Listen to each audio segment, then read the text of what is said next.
If a $400 surprise wouldn't force you to borrow, sell something, or carry a credit card balance, that may not feel impressive.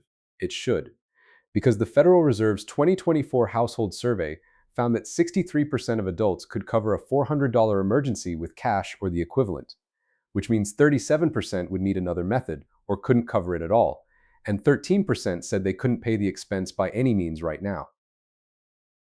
So if your first reaction is, fine, but I'm still behind, hold that thought. This video isn't about whether you look wealthy. It's about whether your financial life has shock absorbers. Hi, I'm Matthew. I make finance simple. Whether you're looking to grow your wealth, understand investing, or just make smarter financial decisions, you're in the right place. Hit subscribe so you don't miss future videos. And if you enjoy this one, give it a comment and thumbs up. It really helps the channel.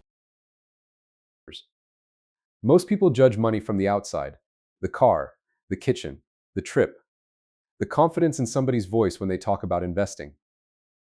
But the useful evidence is usually hidden. How many months of expenses can you cover? How much is already working for your future? How much high-interest debt is waiting for the next surprise? And if life hits you with the same boring $400 problem everyone eventually gets, does your system absorb it or does it crack? That's the main question today. What quiet evidence says you're doing better than the average household, even if you don't feel wealthy? I'm going to show you 3 signs, not as a victory lap, not as financial advice, as a better measuring tool, because a person can be behind their dream number and still be far ahead of the average financial system, and this mismatch shows up in the data. The Fed found that only 35% of non-retirees said their retirement saving was on track, but in the same report, 61% of adults had a tax-preferred retirement account and 67% had assets specifically designated for retirement income. That doesn't mean everyone with an account is safe, far from it, but it shows the emotional gap. Many people are doing something real and still feel like the whole plan is failing. So the right question isn't just, do I feel behind? It's, which parts of my system actually absorb stress? The first sign sounds almost too basic. You have cash that stays cash. The Federal Reserve didn't ask people about a giant disaster. It asked about $400. A car repair, a medical bill, a broken appliance, one normal expense that lands at the wrong time. And the uncomfortable part isn't just that 37% didn't cover it with cash or the equivalent. The uncomfortable part is what happens next. A $400 bill stops being a $400 bill when it turns into a balance, a favor, a late payment, or a skipped contribution. Imagine Matthew has exactly 1 month's expenses sitting in a separate savings account. Nothing glamorous, nobody claps for it, he doesn't post it anywhere. Then the $400 repair shows up. He pays it. He refills the account over the next few paychecks. His retirement contribution keeps running. His credit card doesn't become the emergency plan. The shock hits the shield instead of the future. That's why the emergency fund is often misunderstood.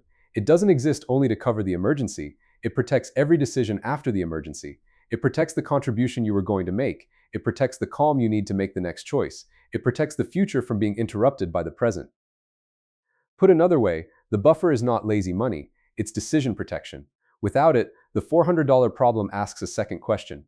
Should you pause investing this month? Should you carry a balance? Should you borrow from family? Should you sell something at the wrong time? Should you pretend the bill can wait? With the buffer, the decision tree gets much shorter. Pay it, refill it, move on. And once you see it that way, 1 month of liquid expenses doesn't look tiny anymore, it looks like the first shock absorber. The same Fed report says 55% of adults had money set aside for 3 months of expenses, but 30% said they couldn't cover 3 months by any means, not from savings, borrowing, selling, or other resources. So if you have 1 month, 2 months, or 3 months separated from normal spending, you're not just being cautious, you're building a piece of financial infrastructure many households don't have. That doesn't mean cash is the whole plan. Too much cash for too long can create a different problem, but without enough cash, the next section gets harder because the future plan can only work if the present doesn't keep rating it. And this is where the first sign turns into the second. Because once your present has a little protection, the next question becomes harder and more emotional. Are you actually behind for your age, or have you been comparing yourself to a number designed to make almost everyone feel late? So the second sign is this. You may be ahead of the real benchmark even if you're behind the fantasy one. Vanguard's 2025 How America Saves report looked at its defined contribution plan participants and found an average account balance of $148,153, but the median was $38,176. That gap matters. The average gets pulled upward by high balance savers. The median is the midpoint. Half are above it, half are below it. So if you compare yourself to the average, you may be comparing your real life to a number distorted by people much further up the distribution. This is one reason careful people feel worse than the data says they should. They compare their own balance to somebody's online target, then compare their house to somebody else's spending, then compare their stress to somebody else's confidence. That's 3 bad benchmarks in one afternoon. The real benchmark isn't supposed to flatter you, it's supposed to locate you. A fantasy target can motivate some people, but it can also make a steady saver feel like a failure for no useful reason. Measured data does something different. It tells you where the middle of the real crowd stands. Then you can decide what the gap means without pretending the crowd is richer, more prepared, or more disciplined than it really is. The age numbers sharpen the point. In Vanguard's participant data, the median balance was $67,796 for ages 45 to 54 and $95,642 for ages 55 to 64. Those are workplace retirement plan participants, so this already leaves out many people without access to that kind of plan. That doesn't make the numbers enough, it makes them real. Take the overall median, $38,176. Using a common 4% illustration, that's about $1,527 a year, about $127 a month. Not a retirement plan by itself, more like a reminder that beating the median and being fully prepared are two different things. That's the nuance this video has to keep. Above average doesn't mean done. Above average means the starting point may be stronger than the fear says. As of the Social Security Administration's May 2026 snapshot, the average retired worker benefit was $2,082.76 a month. Put that next to the $127 a month illustration from the median Vanguard balance, and you can see the problem clearly. The typical workplace account balance can help, but it doesn't magically replace a paycheck. So if you're above those medians, let it reduce the false panic, but don't let it create false comfort. The point isn't, relax, you're rich. The point is, use real numbers before you decide you're failing. Matthew might have $80,000 saved at 47 and still feel embarrassed because somebody online said he should have 3 times his salary by now. But against the real participant median for his age group, he's not in the disaster zone he imagined. He's in the keep going, don't break the system zone. That's a very different emotional place to make decisions from. Panic says, I already failed, so why bother? Real benchmarking says, I may need to increase the pace, but the work already counts. And that difference matters because people who believe their effort counts are more likely to protect the habit. People who think they already lost are more likely to chase shortcuts, stop checking, or make one dramatic move that creates a bigger problem. And that leads to the third sign, which is the one that matters most over time. Your money isn't just saved, it's assigned to compound. Cash is a shield, investing is an engine. You need the shield so the engine doesn't get shut off every time life throws a $400 wrench at it, but the engine is what changes the future. Not because investing is magic, not because anyone can promise a return, because money that stays outside the market for decades has a different job from money placed into diversified long-term assets inside a retirement account, IRA, or brokerage account. Gallup's 2025 survey found that 62% of Americans reported owning stock in some form, including mutual funds and retirement accounts like a 401k or IRA. The other 38% reported no stock ownership. That makes consistent investing a bigger behavioral divider than it looks. It's not only about who picked the best fund, it's about who has any long-term ownership working in the background. The 3 pieces have to work together. Ownership without time becomes speculation. Time without ownership becomes money sitting still. Ownership and time without behavior can still get interrupted by panic, job changes, or the feeling that something smarter must be available somewhere else. So the above average sign isn't that you can explain every market cycle, it's that you have a boring path for money to move from paycheck to long-term ownership without needing a new burst of motivation every month. In Vanguard's 2024 participant data, the average deferral rate was 7.7%, the median was 6.8%, and 45% of participants saw their deferral rate increase, either by their own choice or through an automatic increase feature.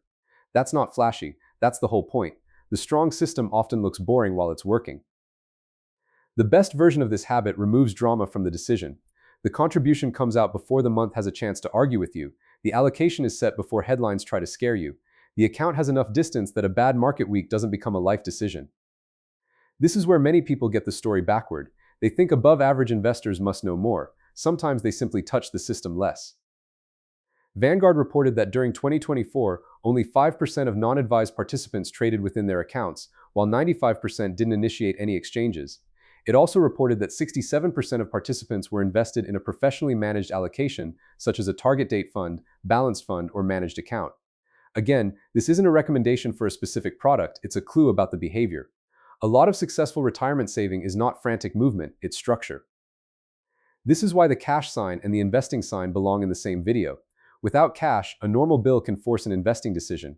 Without a benchmark, fear can turn a normal market drop into proof that the plan is broken.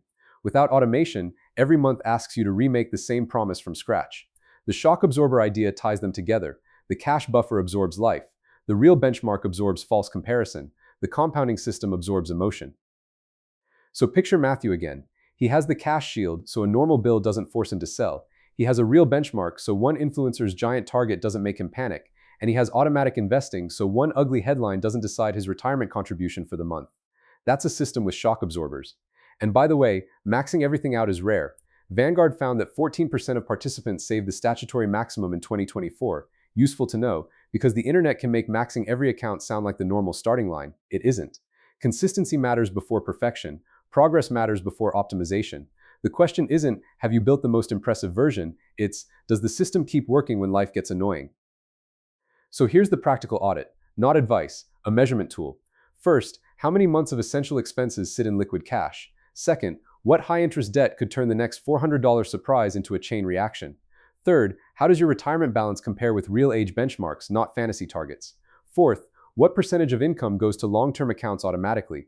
Fifth, what share of your long-term money is actually invested for growth instead of sitting still by accident?